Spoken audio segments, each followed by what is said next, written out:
तो फिल्म की शुरुआत होती है और हमें एक लैब दिखाया जाता है जहाँ पर प्लांट पौधों को उगाने का काम किया जाता था। यहाँ पर ये लोग जितने भी पौधे उगाते थे उनमें अलग ही किस्म की खुशबू हुआ करती थी। फिर हमें एक साइंटिस्ट एलिस दिखाई जाती है जो अपने हेड को बता रही थी कि हमारी बॉडी जिसमें एक खास किस्म का हार्मोन पाया जाता है। जब हम किसी के गले लगते हैं या उन्हें प्यार करते हैं तो उस वक्त हमारा जिस्म वो हार्मोन्स बनाता है जिन्हें हैप्पी हार्मोन्स भी कह सकते हैं। मिसाल के तौर पर एक बच्चा जब रो रहा होता है तो उसे अगर उसकी मॉम के पास ले जाया जाए तो वो चुप हो जाएगा और खुशी महसूस करेगा और तभी ये हैप्पी हार्मोन्स पैदा होंगे। मगर इसके अलावा मैंने इन सब चीजों को सामने रखते हुए एक खास किस्म का फ्लावर फूल उगाया है, उसे हम हैप्पी फ्लावर भी कह सकते हैं। जो भी उसकी स्मेल को सूंघेगा वो खुशी महसूस करेगा। और अगर हम इन फूलों को उगाना चाहते हैं तो हमें प्यार से सब करना होगा, तभी ये फूल बढ़ेंगे। हमें इसे धूप बारिश हर चीज से बचाना है, तभी ये खिलेंगे और हमें खुशी देंगे। यहाँ पर बाकी के जितने भी साइंटिस्ट थे सब एलिस के कारनामों से जल रहे थे, मगर यहाँ पर जो इसका हेड था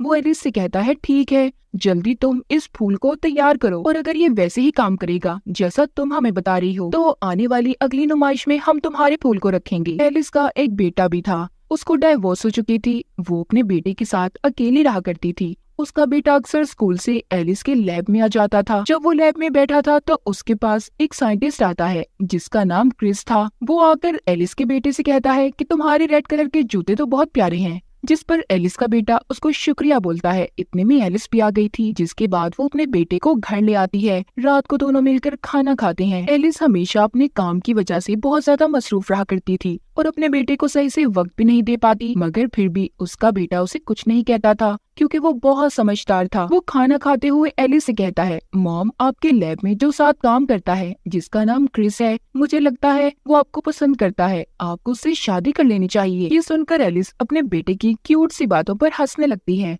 कहती है कि बेटा अभी तुम इतने बड़े नहीं हुए कि अपनी मॉम की जिंदगी के बारे में फैसला करो। इसके बाद हमें लैब का सीन दिखाया जाता है। एक और लेडी साइंटिस्ट जिसका नाम बेला था वो लैब में काम किया करती थी। उसके पास एक डॉग भी था जिसको अक्सर वो अपने साथ रखती। यहाँ पर सभी साइंटिस्ट के पास लैब का एक्सेस था, यानी कि वो जब चाहे लैब में आ सकते थे और जब चाहे लैब से जा सकते थे। ये कह लें कि लैब को खोलने का कार्ड मगर बेला के पास नहीं होता। तब यहाँ पर दूसरा साइंटिस्ट आता है और लैब को खोल देता है। बेला और उसके 7 साइंटिस्ट मिलकर दरअसल ब्लू फ्लावर्स नीले फूलों पर रिसर्च कर रहे थे। दूसरी तरफ एलिस और क्रिस हैप्पी फ्लावर्स पर रिसर्च कर रहे थे जिनके बारे में एलिस ने शुरू में बताया था। क्रिस यहाँ पर एलिस को खाने पर साथ जाने का बोलता है, मगर वो उसे मना कर देती है। कहती है नहीं मैं नहीं आ सकती, देखो हम बहुत अच्छे दोस्त हैं, इससे आगे मैं कुछ नहीं चाहती और तुम जो भी सोचते हो अपने दिमाग से सब बातें निकाल दो। घर में एलिस का बेटा उसके पास एक फिश टैंक रखा हुआ था जिसमें वो चींटियां पाला करता था। ये कह लें कि ये उसकी हॉबी थी, मशगला था उसका। वो ज्यादातर अपना वक्त घर पर अकेले ही गुजारता था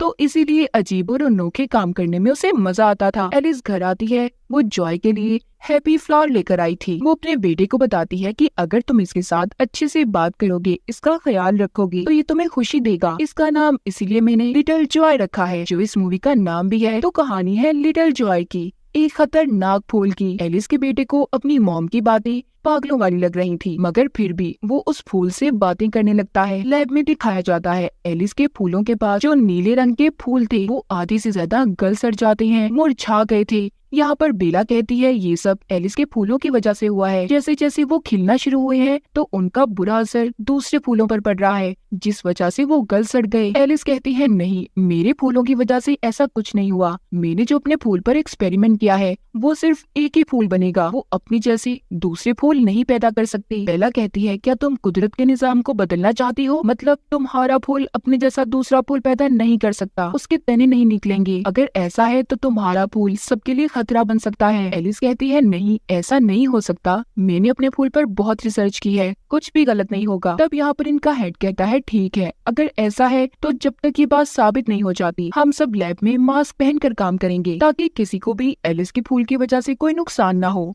अब उसी शाम जितने भी नीले रंग के फूल थे सभी मुरझाकर मर जाते हैं। ये देखकर बेला परेशान हो जाती है क्योंकि उसकी तो सारी मेहनत और रिसर्च बेकार हो गई थी। तभी वो देखती है उसका डॉग गायब है। उसे लग रहा था कि कहीं वो लैब में न रह गया हो, इसीलिए वो क्रिस को अपने डॉग को ढूंढने लैब में भेजती है क्योंकि जैसे हमें पता है कि बेला के पास तो लैब की चाबियां ही नहीं थी। अब क्रिस जब लैब में जाता है तो बेला के डॉग ने उस पर छलांग लगा दी थी और गलती से वो एलिस के फूलों पर गिर जाता है। उसने उनकी खुशबू को सूंघ लिया था और फिर छींकने लगता है। अब वो डॉग को तो लेकर बाहर आ गया था और दोबारा से एलिस को खाने पर जाने का कहता है। इस बार एलिस मान गई थी। क्रिस जो कि खामोश और डरा सहमा हुआ रहा करता था, मगर अब ऐसा बिल्कुल भी नहीं था। वो बिल्कुल बदल चुका था। अब तो बात करते हुए ना वो शर्मा रहा था और ना ही हिचकिचाहट महसूस करता है। और ये सब कुछ उसके साथ उन फूलों को सूंघने की वजह से हो रहा था। उधर लैब में बेला का डॉग उस पर भौंक रहा था और उसे काटने की भी कोशिश करता है। बेला बहुत ज्यादा घबरा जाती है क्योंकि उसके डॉग ने कभी ऐसा नहीं किया था। एलिस उससे कहती है, फिक्र नहीं करो, तुम्हारा डॉग जल्दी ठीक हो जाएगा। लैब में काम करता हुआ क्रिस एलिस से कहता है, तुम बेला की बातों पर ध्यान मत दो, वो थोड़ी सी पागल है।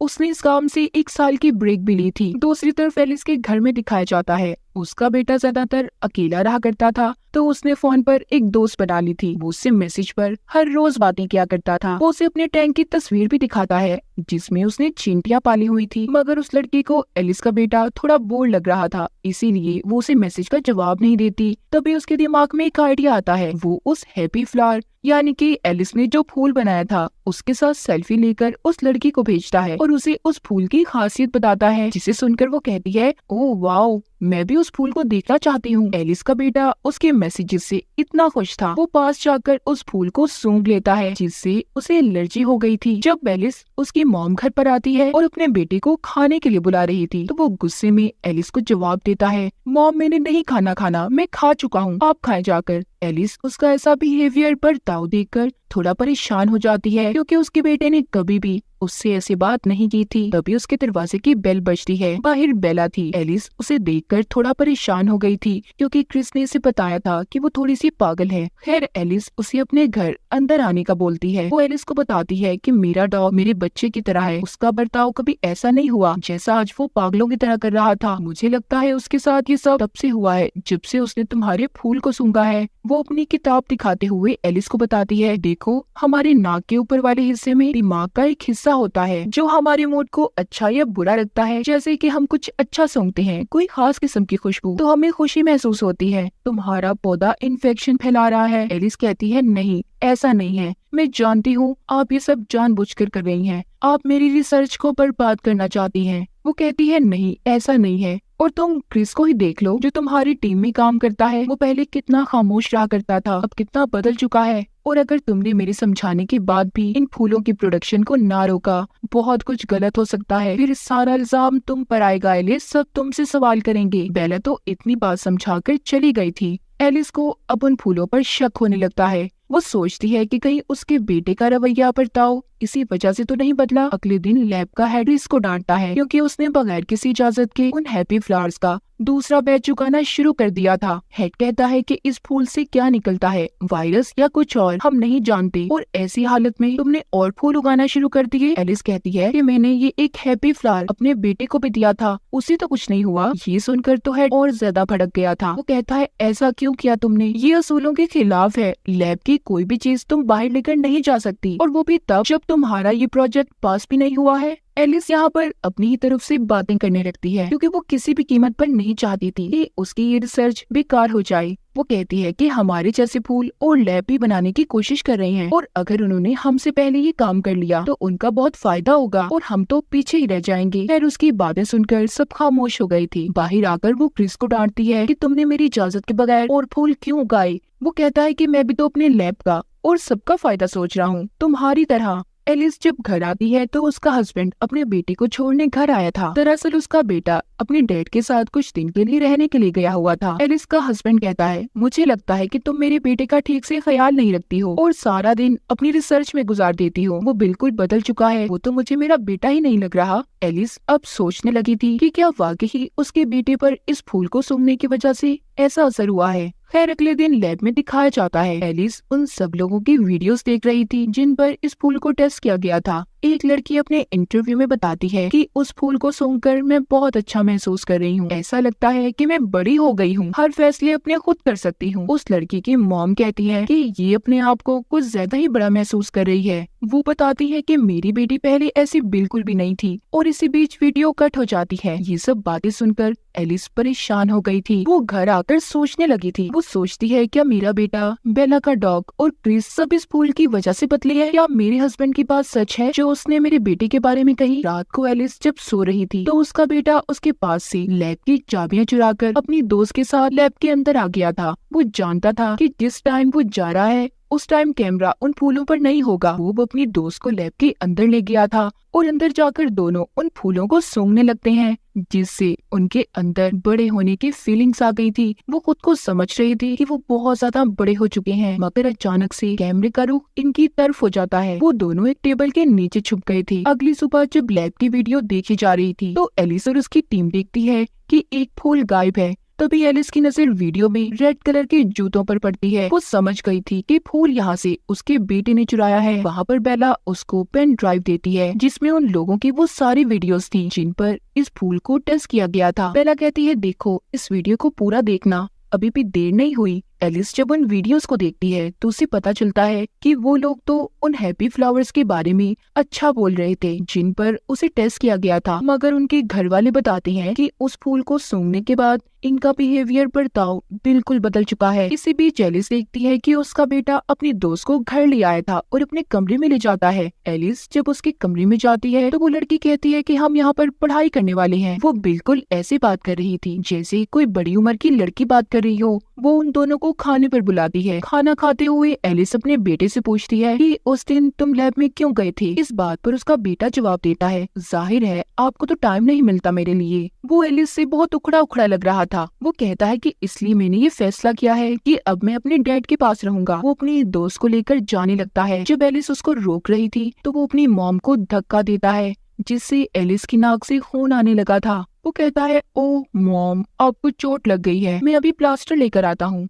एलिस देखती है कि उसका बेटा और उसकी दोस्त दोनों खड़े उस फूल से बातें कर रही हैं और उसे सूंघते भी हैं। ऐसा लग रहा था कि जैसे उन्हें उसका नशा हो गया हो। एलिस टैंक को भी देखती है जिसमें सब चींटियां मर चुकी थी। अगले दिन लैब में क्रिस बेला से लड़ रहा था। वो कहता है कि तुमने कुछ सैंपल्स को खत्म किया। बेला कहती है ऐसा कुछ नहीं है, मैं कई सालों से इस लैब में काम कर रही हूँ। जो सैंपल्स ठीक नहीं होते वो खुद ही खत्म हो जाते हैं। एलिस क्रिस को बताती है कि शायद बेला का कहना ठीक था, मुझे इन फूलों के प्रोडक्शन को रोक देना चाहिए। कुदरत का ये निजाम है कि हर चीज रिप्रोड्यूस करती है, यानी कि दोबारा अपने जैसी चीज पैदा करती है। मगर मैंने उन फूलों की प्रोडक्शन को रोक दिया जिस वजह से वो फूल इंसानों को अपना गुलाम बना रही है, जो इंसानों के जरिए अपनी ख्वाहिशात पूरी कर रही है। जो भी उसे सूंघता है पागल हो जाता है। मेरा बेटा बड़ी आदमियों की तरह बात करने लगा है, मुझे इस चीज को यहीं पर रोक देना चाहिए। क्रिस कहता है नहीं ऐसा नहीं है बिल्कुल भी। बेला को तो तुम जानती हो, वो पागलों की तरह बातें करती है और तुम्हारा बेटा वैसे भी बड़ा हो रहा है तभी ऐसी बातें करता होगा और तुम उसके साथ वक्त भी तो नहीं गुजारती। ये बातें सुनकर एलिस अपने बेटी के साथ अब वक्त गुजारने का सोचती है। जब वो उसे स्कूल से ला रही थी तो कहती है इस वीकेंड पर हम कहीं घूमने चलेंगे, जिस पर उसका बेटा कहता है नहीं मैं अपने दोस्तों के साथ जाऊंगा और मैं कोई छोटा बच्चा नहीं हूँ जो आपके साथ घूमने जाऊँ। ये सब बातें सुनकर तो एलिस का यकीन अब पक्का हो चुका था। लैब में एक जूनियर साइंटिस्ट जो लैब की देखभाल किया करता था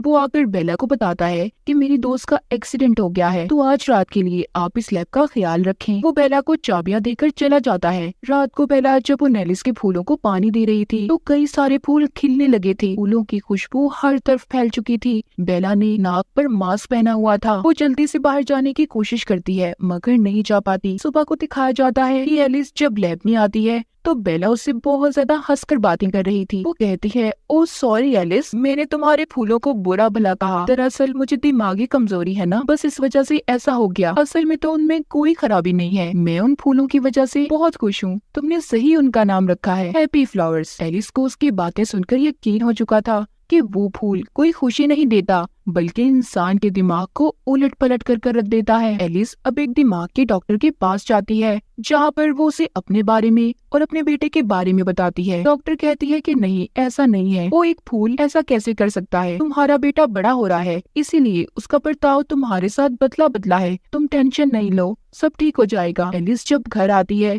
तो देखती है क्रिस उसके घर पर था, जहाँ पर उसका बेटा और उसकी दोस्त भी थी। वो तीनों बैठे एक साथ बातें कर रहे थे। एलिस क्रिस से कहती है कि तुम मेरी गैर मौजूदगी में मेरे घर क्यों आए। दरअसल इन तीनों ने उस फूल को सूंघा हुआ था। एलिस क्रिस को जाने का कहती है। जाते हुए वो एलिस को बताता है सब कुछ ठीक है, सब नॉर्मल है, सिर्फ तुम पागल हो रही हो। एलिस अब सोचने लगी थी, क्या वाकई मैं पागल तो नहीं हो रही। अब वो सोचती है कि ठीक है, वो फूल ही इन सब बातों की जड़ है ना, मैं उसे ही खत्म कर दूंगी। अगले दिन लैब में जाकर लैब के हेड से कहती है कि मुझसे गलती हो गई, आपने ठीक कहा था कि ये हैप्पी फ्लावर्स लोगों को खुशी तो देगा, मगर हद से ज्यादा खुशी भी नशा बन जाती है और इंसान के लिए बहुत ज्यादा खतरनाक होती है। इसीलिए हमें इनकी प्रोडक्शन को यहीं पर रोकना होगा, क्योंकि ये हमारे लिए खतरा बन सकती है। वो कहते हैं ठीक है। जब सब एक जगह पर बैठे थे तो बेला यहाँ पर बताती है कि मैंने उस फूल को नहीं सूंघा था, मैंने जानबूझकर अपने आप को चेंज किया था ताकि मैं आप लोगों को समझा सकूं कि वो फूल इतना ज्यादा खतरनाक है। जब एलिस उसके पास जाकर सब बातें पूछने लगती है तो बेला वहाँ से भाग गई थी। एलिस भी उसका पीछा करती है। हेड और क्रिस भी उसके पीछे जाते हैं,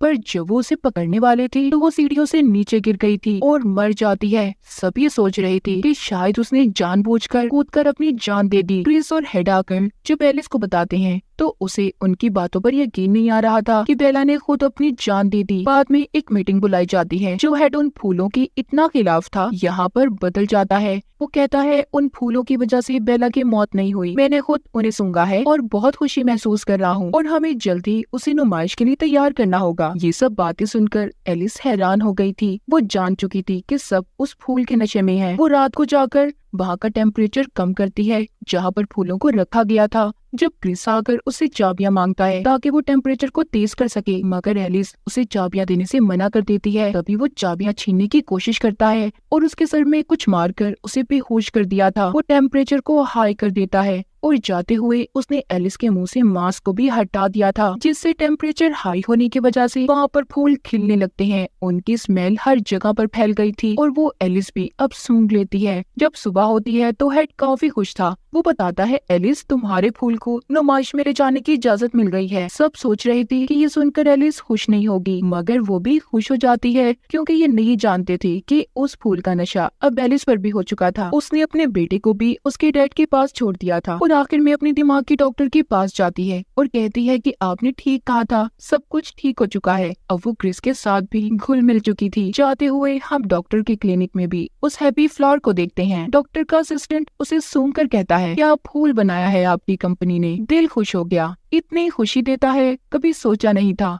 आखिर में हमें एलिस का बनाया हुआ फूल दिखाया जाता है, जिसको देखकर एलिस खतरनाक सा मुस्कुराती है। मतलब उसे भी अब उसका नशा चढ़ चुका था। अब आगे क्या होने वाला था कोई भी नहीं जानता। और इसी के साथ इस फिल्म की कहानी यहीं पर खत्म हो जाती है।